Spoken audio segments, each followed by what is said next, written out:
Hello guys, welcome to the channel. So today we are going to see पतझड़ में टूटी पत्तियां। तो ये जो लेखक है ना, उनकी एक खासियत है।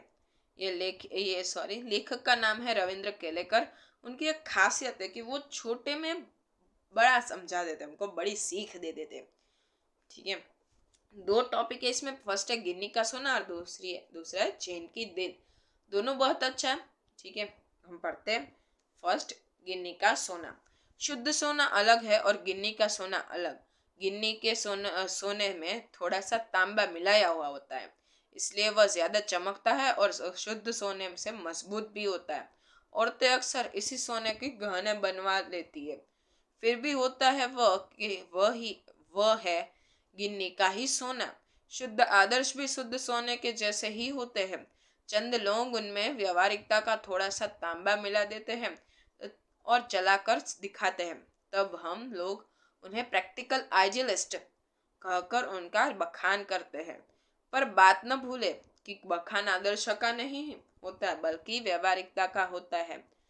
और जब व्यवहारिकता का बखान होने लगता है तो प्रैक्टिकल आइडियलिस्टों के जीवन से आदर्श धीरे धीरे पीछे हटने लगते हैं और उनकी व्यवहारिकता सूझबूझ ही आगे आने लगती है। सोना पीछे रहकर तांबा ही आगे आता है। चंद लोग कहते हैं गांधी जी प्रैक्टिकल आइडियलिस्ट थे, व्यवहारिकता को पहचानते थे, उसकी कीमत जानते थे, इसलिए वे अपने विलक्षण आदर्श चला सके, वरना हवा में ही उड़ते रहते, देश उनके पीछे न जाता। ठीक है, तो गिन्नी का सोना और सोना, उन दोनों में फर्क क्या है? सोना जो होता है शुद्ध सोना, उसमें कोई भी मिलावट नहीं होती, वो 24 कैरेट का होता है। और गिन्नी का सोना उसमें वो 22 कैरेट का होता है, उसमें थोड़ा सा तांबा मिलाया जाता है। ठीक है, तांबा मिलाने से वो ज्यादा मजबूत हो जाता है और चमकीला। लेकिन वो होता तो मिलावटी ना। वैसे ही इसमें शुद्ध सोना हमको शुद्ध आदर्श जैसे है। और इसमें तांबा वो तांबा क्या है? व्यावहारिकता। व्यावहारिकता क्या है? समय के अनुसार कोई काम करने की सूझबूझ, उसे हम कहते हैं व्यावहारिकता। और वो ऐसे जो लोग होते हैं जो आदर्श और व्यावहारिकता दोनों रखते हैं, उन्हें हम कहते हैं प्रैक्टिकल आइडियलिस्ट। ठीक है, इसमें लोगों के बखान भी होते हैं प्रैक्टिकल आइडियलिस्ट के। लेकिन देखना, आप कभी भी आदर्शों के बखान नहीं होंगे, लेकिन व्यवहारिकता का ही होंगे। आदर्शों मतलब ऐसे कोई ऐसे कोई, जैसे कि सत्य, अहिंसा। ठीक है, तो आप बोलोगे कि व्यवहारिकता में क्या होगा? तो फॉर एग्जाम्पल ऐसी कोई सिचुएशन आए जिसमें झूठ बोलना अत्यंत आवश्यक है। तो अगर आप झूठ बोलोगे तो आप व्यवहारिक हो जाओगे, और अगर आप सच बोलोगे तो आप आदर्शवादी होंगे। ठीक है, तो इसमें आप ही बोलो, अगर ऐसी कोई परिस्थिति हो जिसमें झूठ झूठ बोलना अनिवार्य है, तो आप क्या कर अगर दो है जिसने सच बोला, एक है जिसने झूठ बोला, तो किसके बखान होंगे? व्यवहारिक वाले होंगे ना, प्रैक्टिकल आइडियलिस्ट के। ठीक है, इसमें क्या हो जाता है, जो सोना आता है वो आदर्श जो पीछे रह जाते हैं और तांबा ही हमको दिखाई पड़ता है। और कोई लोग ऐसे कहते थे कि जो गांधी जी थे वो भी प्रैक्टिकल आइडियलिस्ट थे, लेकिन किस प्रकार के थे वो हम आगे जानेंगे। ठीक है। हम्म। हाँ, पर गांधी जी कभी आदर्शों को व्यवहारिकता के स्तर पर उतरने नहीं देते थे, बल्कि व्यवहारिकता को आदर्शों के स्तर पर चढ़ाते थे। वे सोने में तांबा नहीं बल्कि तांबे में सोना मिलाकर उसकी कीमत बढ़ाते थे, इसलिए सोना ही हमेशा आगे आता रहता था। व्यवहारवादी लोग हमेशा सहज रहते हैं, लाभ हानि का हिसाब लगाकर ही कदम उठाते हैं। वे जीवन में सफल होते हैं, अन्यों से आगे भी जाते हैं। पर क्या वे ऊपर चढ़ते हैं? खुद ऊपर चढ़े और अपने साथ दूसरों को भी ऊपर चले चले, यही महत्व की बात है। यह काम तो हमेशा आदर्शवादी लोग ने ही किया है। समाज के पास अगर शाश्वत मूल्य जैसा कोई कुछ है तो वह आदर्शवादी लोगों से का ही दिया हुआ है। व्यवहारवादी लोग ने तो समाज को गिराया ही है। ठीक है, लेकिन गांधी जी कैसे प्रैक्टिकल आइडियलिस्ट थे? वो उन्होंने कभी भी जो आदर्श ना उनको व्यवहारिकता के स्तर में नहीं लिया, मतलब आदर्शों को नीचे नहीं किया, बल्कि जो व्यवहारिकता उनको इतनी उच्च स्थान पर ले गए कि है ना, आदर्शों के स्तर पे वो आ जाए, ठीक है। और इसलिए मतलब क्या, उन्होंने सोने में तांबा नहीं मिला है, बल्कि तांबे में सोना मिला है। मतलब क्या, जो तांबे की जो वैल्यू थी वो बढ़ जाएगी, राइट। पहले अगर सोना हो, 24 कैरेट का सोना और 22 कैरेट का सोना, पैसे किसके हो गए, सॉरी 24 कैरेट के सोने के। तो सेम अगर एक सिर्फ तांबा, एक तांबा के साथ सोना भी है, तो किसकी कीमत ज्यादा होगी, तांबे वाले सोने की, ठीक है। इसलिए उसके कारण क्या होगा, जो सोना होगा वह हमेशा आगे दिखाई देगा। तो व्यवहारवादी लोग कैसे होते हैं, उसमें क्या फर्क है। तो व्यवहारवादी लोग होते हैं वो हमेशा लाभ हानि का सोचते हैं। वो खुद ही ऐसे सफल लोग बन होते हैं, वो लोग सफल होते हैं, लेकिन क्या वो ऊपर भी चढ़ते हैं। लेकिन जो आदर्शवादी लोग होते हैं वो खुद तो ऊपर आते हैं, लेकिन साथ में दूसरों को भी ऊपर ले आते हैं। वही महत्व की बात है, राइट। और जो शाश्वत मूल्य, जैसे कि सत्य, अहिंसा, ठीक है, वो सब हमको किन से मिले, व्यवहारवादी से या आदर्शवादी से, आदर्शवादी से, राइट। व्यवहारवादी तो अगर झूठ बोलना उनको जरूरी लगा तो वो बोल देंगे, राइट, लेकिन आदर्शवादी नहीं बोलेंगे, ठीक है। तो व्यवहारवादी लोग ने क्या, समाज को सिर्फ और सिर्फ गिराया है, बाकी कुछ नहीं किया है, ठीक है। अब ये छोटे चैप्टर थे, तो मैंने सोचा दोनों पार्ट साथ में ही ले लेते हैं। तो दूसरा पार्ट भी हम कर लेते हैं, जेन की दे। जापान में मैंने अपने एक मित्र से पूछा, यहाँ के लोगों को कौन सी बीमारियां अधिक होती है, मानसिक। उन्होंने जवाब दिया, यहाँ से यहाँ के 80% लोग मनोरुग्ण हैं। इसकी क्या वजह है, कहने लगे, हमारे जीवन में रफ्तार बढ़ गई है। यहाँ कोई चलता नहीं बल्कि दौड़ता है, कोई बोलता नहीं बकता है। हम जब अकेले पड़ते हैं तब अपने आप से लगातार बड़बड़ाते रहते हैं। अमेरिका से हम प्रतिस्पर्धा करने लगे, 1 महीने में पूरा होने वाला काम 1 दिन में ही पूरा करने की कोशिश करने लगे। वैसे ही दिमाग की रफ्तार हमेशा तेज हो ही रहती है। उसे स्पीड का इंजन लगाने पर वह 1000 गुना अधिक रफ्तार से दौड़ने लगता है। फिर एक क्षण ऐसा आता है जब दिमाग का तनाव बढ़ जाता है और पूरा इंजन टूट जाता है। यही कारण है जिससे मानसिक रोग यहाँ बढ़ गए हैं। शाम को वह मुझे एक टी सेरेमनी में ले गए। चाय पीने की यह एक विधि है, जापानी में उसे चानुयू कहते हैं, ठीक है। तो लेखक है वो जापान में गए थे, तो उन्होंने पूछा कि सबसे, उनके मित्र को पूछा कि सबसे ज्यादा बीमारियां इधर क्या होती है। तो उनके मित्र ने बोला 80%, मतलब 80% लोग इधर के, 80% लोग इधर के मनोरुग्ण, मतलब मानसिक तनाव से, मानसिक ऐसे मानसिक रोग है उनको, ठीक है।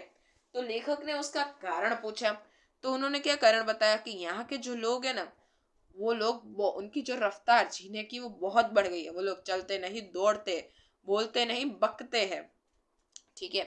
फिर वो लगातार, अगर अकेले हो ना तो भी लगातार बड़बड़ाते रहते हैं। ऐसा क्यों करते हैं, अमेरिका के साथ प्रतिस्पर्धा में आगे आने की होड़ में, कि उनको आगे आना होता है, इसलिए उनके जो दिमाग होते हैं ना उसको भी स्पीड का इंजन बोलते हैं। क्या, स्पीड का इंजन, राइट। कभी कभी ऐसा भी क्षण आएगा फिर आगे जाके कि जो इंजन होता है पहले वो बहुत बहुत चलता है, लेकिन एक समय ऐसा भी आता है जब वो बिगड़ जाता है, राइट। तो ऐसा जब होता है तभी फिर वो मानसिक रोग इसके कारण बढ़ गए, राइट, ओके। तो शाम के उन्होंने, जो लेखक थे उनके मित्र उनको एक टी सेरेमनी में लेके जाने वाले थे, ठीक है।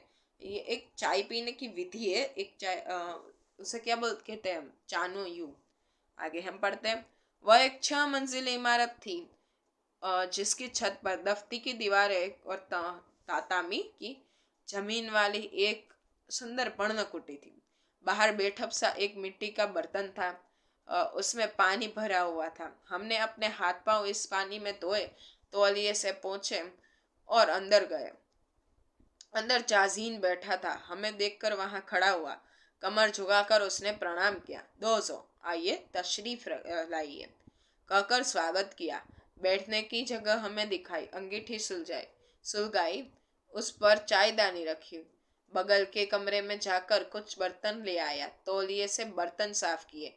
सभी क्रिया इतनी गरिमापूर्ण ढंग से की कि मानो कि उसकी हर भंगिमा में भंगिमा से लगता है मानो जय जयवंती का सुर गूंज रहा हो। वहां का वातावरण इतना शांत था कि चायदानी के पानी का खदबदाना भी सुनाई देता था। चाय तैयार हुई। उसने वह प्यालों में भरी, फिर वे प्याले हमारे सामने रख दिए गए। वहां हम 3 मित्र ही थे। इस विधि में शांति मुख्य बात होती है, इसलिए वहां 3 से अधिक आदमियों को प्रवेश नहीं दिया जाता। प्याले में 2 घुट से अधिक चाय नहीं थी। हम ओंठों से प्याला लगाकर एक एक बूंद चाय पीते रहे। करीब 1.5 घंटे तक चुस्किया का यह सिलसिला चलता रहा। ठीक है, तो उधर वो लोग 6 मंजिली मतलब 6 फ्लोर वाली ऊंची इमारत बिल्डिंग में गए। उधर जो सबसे ऊपर छत पर तख्ती की दीवारों थी और जमीन पर चटाई थी। राइट, तो उधर वो जैसे ही गए तो अंदर एक चाजीन था। कौन था? चाजीन। और बाहर एक बैठक सा, मतलब बैठक यानी शेपलेस, कोई ऐसा यूनि कोई ऐसे पर्टिकुलर शेप नहीं। राइट, तो अंदर जो चाजीन बैठा था वो जैसे ही है उसने कमर झुका कर क्या बोला? दोजो। दोजो का अर्थ है आइए तशरीफ रखिए। ठीक है, तो उसने अंगीठी सुलगाई, फिर चायदानी उसके ऊपर रखी, फिर दूसरे जो बगल के कमरे में, मतलब दूसरे कमरे में से जाकर एक बर्तन ले आया, फिर वो तौलिए से साफ कर रहा था। ये जो सारी जो उसकी क्रिया थी वो बहुत गरिमापूर्ण थी। गरिमापूर्ण मतलब एक बहुत ही अच्छी थी, और ऐसा लग रहा था मानो जय जयवंती के सुर गूंज रहे हो। ये एक तरह के सुर है। ठीक है, जय जयवंती। और वहाँ का वातावरण इतना शांत था कि जो पानी का खदबदाना होता है ना, वो भी सुनाई दे रहा था। ठीक है, फिर वो चाय लेकर आए, फिर प्यालों में चाय भरी।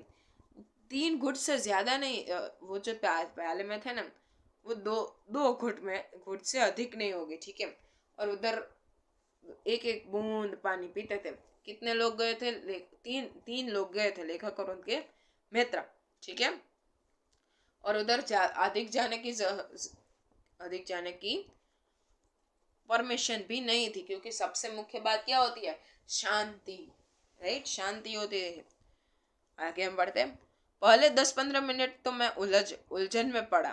फिर देखा दिमाग की रफ्तार धीरे धीरे धीमी पड़ती जा रही है। थोड़ी देर में बिल्कुल बंद भी हो गई।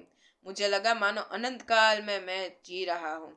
यहाँ तक कि सन्नाटा भी मुझे सुनाई देने लगा।